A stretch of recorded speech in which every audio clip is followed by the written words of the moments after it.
Hi, Jess here.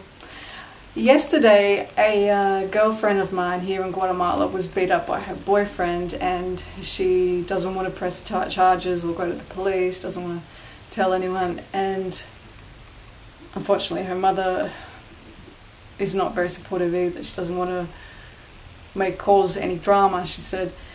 So I was talking to a friend of mine about this, and by not pressing charges, not telling someone about this, that potentially it's giving a message to her daughter, to her friends, to society, to the boyfriend, that it's all right to abuse women and hurt them, be violent. And I agree. I think it doesn't give the best message. It doesn't give a message doesn't empower women,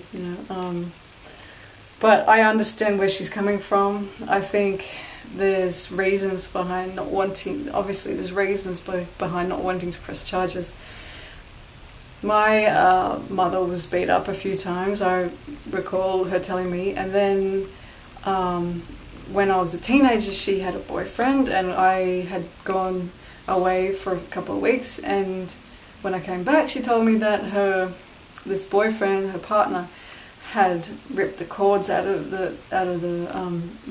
ripped the telephone out. This is before mobile phones, and he drank 30 beers, so like a carton of beers, and he got his shotgun for shooting his kangaroos and rabbits on the farm. He got that out of his car and held her up, and because he found a love letter from her first husband, now deceased, and he was really jealous, and she didn't know what to do. And the next day she finally was able to leave and got to her sister, and they got him mental health. He got him to a hospital, and he had to stay in a mental institution for a while, which is great because he obviously is sick, obviously has problems, and he needs to sort them out.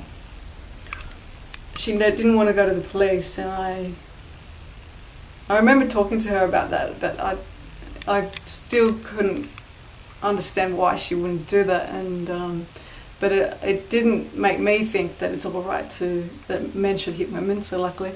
But I don't think it's a good message for our society that men should just go scot-free. They should have some sort of record, to tell the society as well that it's not okay to abuse women. It's great that he got mental help.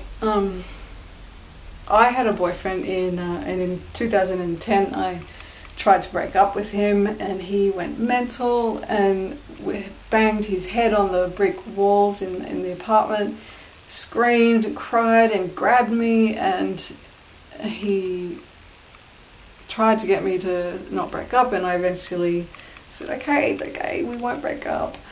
Obviously I wasn't going to be able to, and so I waited till another month, and I bought a flight back to see my family, and I said, you spend Christmas with your family, I'll spend it with mine, and we'll meet up afterwards.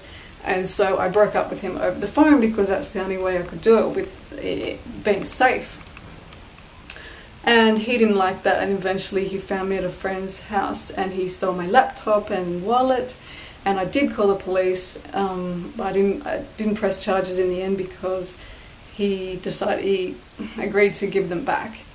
And even though he went through my Facebook, he knew my password because I trusted him, and I'm pretty sure, he stole some money out of my wallet, but I didn't ask for it back. He was always crying, poor. So, and then after a week, I moved into an apartment, and he found me. What happened was I was in my apartment with a friend, and I heard this really angry knocking on my neighbour's door, and I opened to see who was knocking on my neighbour's door because my neighbour wasn't home.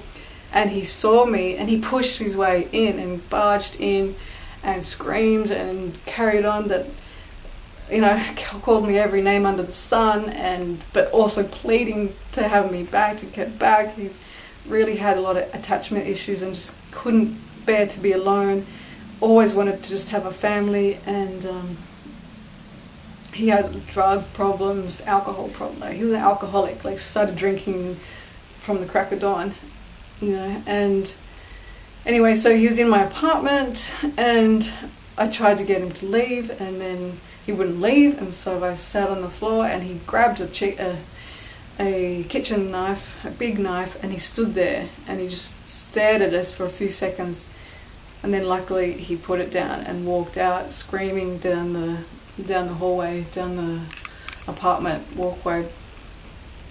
But I never pressed charges because I really feared for my life. I really worried that he would find me again or come back and do something worse, like actually take action with that knife or do something. He obviously was really, really mentally disturbed, and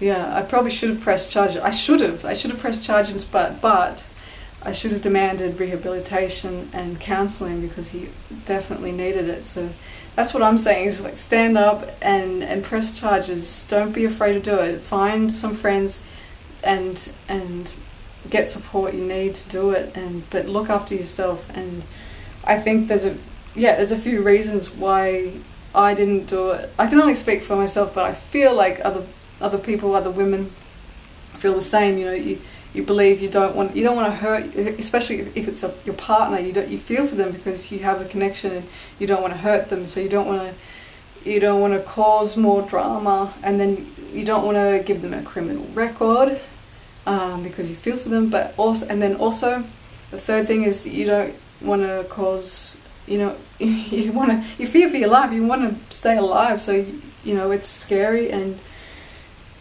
you worry about that. So there's some things that that's how I felt. But yeah, now I'm thinking, should I say something? I know it's been 6 years now. In June it was 6 years since that happened, and I haven't spoken to him since that day, luckily. But I did leave. I went out to the desert and then went overseas. Maybe subconsciously I just had to escape. And but now I'm thinking, should I say something? Should I do something? But anyway, I don't know. I have to think about that more. But if you are in a situation, I suggest, tell the police, but make sure you get them counselling, because I've been watching a lot of Gabor Mate. I don't know how to pronounce his name, but he's a physician and he's done a lot of psychological work with people with addictions and heroin and trauma. And yeah, he's saying that it all stems from our childhood. I mean, it's pretty common sense. Something happened as a child, and often it's attachment issues. Something happened, especially if your parent is stressed when you're a baby or a child. If you're a real baby under 12 months, you have implicit memory, which is it's emotional memory. You can't remember what happened exactly, but it's in there. It's in your emotions. So that can often be hard to pinpoint. More so than, oh yeah, I remember that someone hit me, or like this. It's more emotional. But we have to figure out why it is that we're getting angry, or we're getting sick, maybe getting cancer, or we get disease and look back into the childhood and figure out what happened, and trying to make peace with that. And yeah, he's amazing, Gabor Mate, and he's saying that it's not our fault. These people that are having bad behavior, kids with bad behavior, or adults that are have got bad behavior, that addicted to heroin. He's saying that heroin's not addicted. It's the person. Their trauma, their childhood. Something happened, and that makes them craves that heroin, or craves that eating disorder, eating too much, or eating too little, or attachment, needing to be with someone, like Peter, my ex, needing to be with someone to satisfy that hole or something inside. So he's an amazing person to watch on YouTube. Gabor Mate, he's amazing. Check out, he's got Consequences of Stress Parenting, and another one called Hold On to Your Kids, which that one's about bullying and why it's so prevalent, and it's all about attachment. You know, kids, if they're not feeling attached to their parents, they'll often find attachment through their peers. And when peers are learning from peers, they're just kids learning from kids. And so they're not learning properly, not learning how to be mature. So we need to have more adults around kids to be role models for what is a mature adult, how to learn properly. He's amazing. Also check out Lydia Cacho. I'm going to talk about her a lot because she's very, very inspirational to me, and she's a Mexican journalist who has exposed drug rings and pedophilic rings in Cancun. She's now written a new book that has exposed pedophilic rings and brothels and sex trafficking all around the world.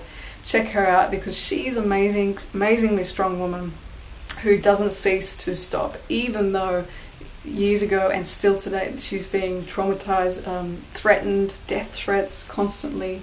Years ago she was kidnapped by the police in Mexico and tortured and held for overnight. They drove her all the way up to the other end of Mexico, threatening her to kill her and rape her, to get her to tell everyone that it was all a lie, you know, that they didn't do it, and she just made it all up.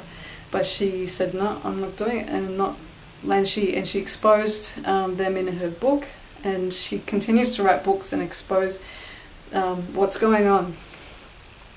So if you want some inspiration and you want to speak up and expose the truth, look towards her because she's an amazingly brave woman and she will not stop. And you've got to protect yourself though. She now has bodyguards constantly 24/7, and she has to move house constantly, and she always has to be aware, and if she gets threats, you know, they make decisions and she moves.